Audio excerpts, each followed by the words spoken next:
প্রতিদিন সকালে ঘুম থেকে ওঠার পর বালিশে বা গোসলের পর বাথরুমের ফ্লোরে কি মুঠো মুঠো চুল দেখছেন? ভাবছেন এভাবে চলতে থাকলে তো আর কয়েক মাসের মধ্যেই পুরো মাথা ফাঁকা হয়ে যাবে। দামি শ্যাম্পু আর সিরাম তো অনেক মাখলেন, কিন্তু কাজের কাজ কিছুই হচ্ছে না, তাই তো?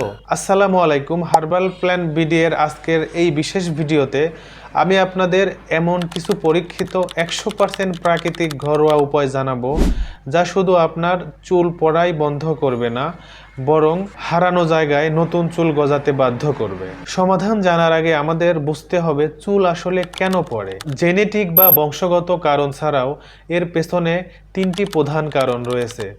1. পুষ্টির অভাব, বিশেষ করে আয়রন এবং বায়োটিন। 2. অতিরিক্ত মানসিক চাপ বা স্ট্রেস। 3. স্কাল্পে ডিএইচটি হরমোনের অধিক্য, যা চুলের গোড়াকে দুর্বল করে দেয়। আমরা যতই বাইরের প্রোডাক্ট ব্যবহার করি না কেন, আমাদের স্কাল্পের ভেতর থেকে পুষ্টি না দিলে এই ডিএইচটি হরমোন চুলের 12টা বাজিয়ে ছাড়বে। চলুন সরাসরি চলে যাই আমাদের প্রথম এবং সবচেয়ে শক্তিশালী সমাধানে। এটি হলো পেঁয়াজের রস এবং কালোজিরা তেলের সংমিশ্রণ। কেন এটি কাজ করবে জানেন? পেঁয়াজের রসে প্রচুর পরিমাণে ডায়েটারি সালফার থাকে। আমাদের চুল মূলত কেরোটিন নামের প্রোটিন দিয়ে তৈরি, আর সালফার এই কেরোটিন তৈরিতে সবচেয়ে বড় ভূমিকা রাখে। শুধু তাই নয়, পেঁয়াজের রস স্কাল্পে রক্ত সঞ্চালন কয়েক গুণ বাড়িয়ে দেয়। এবার আসুন জেনে নেই এই ম্যাজিক রেমেডিটি কিভাবে তৈরি করবেন। প্রথমে একটি মাঝারি সাইজের লাল পেঁয়াজ ব্লেন্ড করে তার থেকে 2-3 চামচ খাঁটি রস বের করে নিন।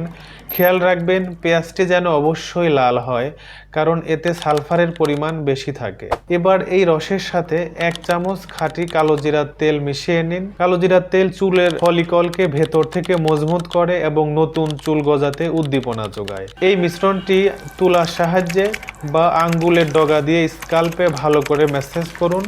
30-40 মিনিট রেখে যে কোনো মাইল্ড বা হার্বাল শ্যাম্পু দিয়ে ধুয়ে ফেলুন।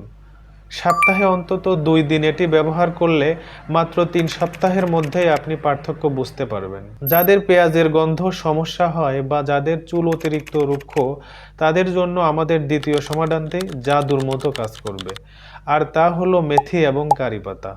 মেথিতে রয়েছে নিকোটিনিক অ্যাসিড এবং প্রচুর প্রোটিন, যা হেয়ার ফলিকল পুনর্গঠন করে, আর কারি পাতা হলো অ্যান্টিঅক্সিডেন্ট এবং অ্যামিনো অ্যাসিডের পাওয়ার হাউস। কিভাবে বানাবেন?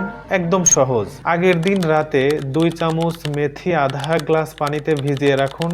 পরদিন সকালে ওই ভেজানো মেথির সাথে 10 থেকে 12টি তাজা কারি পাতা একসাথে ব্লেন্ড করে একটি স্মুথ পেস্ট তৈরি করুন। এর সাথে চাইলে 1 চামচ নারিকেল তেল বা টক দই মেশাতে পারেন। পুরো চুলে এবং গোড়ায় এই প্যাকটি লাগিয়ে 45 মিনিট অপেক্ষা করুন। এরপর শুধু পানি বা খুব হালকা শ্যাম্পু দিয়ে ধুয়ে ফেলুন। এটি চুল পড়া তো বন্ধ রাখবেই, চুল করবে সিল্কি এবং শাইনি। আমরা যতই প্যাক বা তেল ব্যবহার করি না কেন, আমাদের দৈনন্দিন কিছু ভুলের কারণে আমাদের চুল পড়া কখনোই বন্ধ হয় না। 1 নম্বর ভুল, ভেজা অবস্থায় চুল আঁচড়ানো। ভেজা অবস্থায় চুলের গোড়া সবচেয়ে নরম থাকে, তখন চিরুনি চালালে চুল সবচেয়ে বেশি ছিঁড়ে যায়। চুল অন্তত 70% শুকানোর পর মোটা দাঁতের চিরুনি ব্যবহার করবেন। 2 নম্বর ভুল, চুলে অতিরিক্ত গরম পানি ব্যবহার। গরম পানি স্কাল্পের ন্যাচারাল অয়েল নষ্ট করে দেয়, ফলে চুল রুক্ষ হয়ে যায়। সব সময় নরমাল বা হালকা কুসুম পানি ব্যবহার করবে। এবং 3 নম্বর হলো সারাক্ষণ চুল খুব শক্ত করে বেঁধে রাখা। এতে হেয়ার ফলিকলে টান পড়ে এবং ট্যাকশন অ্যালোপেশিয়া নামের সমস্যা তৈরি করে, যার ফলে কপালের দিক থেকে চুল ফাঁকা হতে থাকে। মনে রাখবেন, চুল হলো আপনার শরীরের আয়না। শরীর ভেতর থেকে সুস্থ না থাকলে বাহিরের কোনো প্রলেপই কাজে আসবে না। প্রতিদিন খাবারে ভিটামিন সি, আয়রন, প্রোটিন এগুলো নিশ্চিত করুন। প্রতিদিন সকালে একটি কাঁচা আমলকি চিবিয়ে খাওয়ার অভ্যাস করুন। আমলকিতে থাকা ভিটামিন সি আপনার স্কাল্পে কোলাজেন তৈরি করবে, যা নতুন চুল গজাতে ম্যাজিকের মতো কাজ করে। সাথে পর্যাপ্ত পরিমাণ পানি পান করুন এবং রাতের ঘুমটা যেন ঠিক মতো হয় সেদিকে খেয়াল রাখুন। চুল পড়া একটি স্বাভাবিক প্রক্রিয়া। দিনে 50 থেকে 100টি চুল পড়তেই পারে, এটা নিয়ে প্যানিক করবেন না। তবে এর চেয়ে বেশি হলে আজ থেকে আমার বলা এই নিয়মগুলো পালন করা শুরু করুন। আচ্ছা, আপনাদের মধ্যে কে কে পেঁয়াজের রস রেমেডিটি এর আগে ট্রাই করেছেন বা আজ থেকে শুরু করতে যাচ্ছেন, অথবা চুল পড়া নিয়ে আপনাদের আর কি কি প্রশ্ন আছে আমাকে এখনই কমেন্ট করে জানান। আমি ব্যক্তিগতভাবে আপনাদের কমেন্টে রিপ্লাই দেব।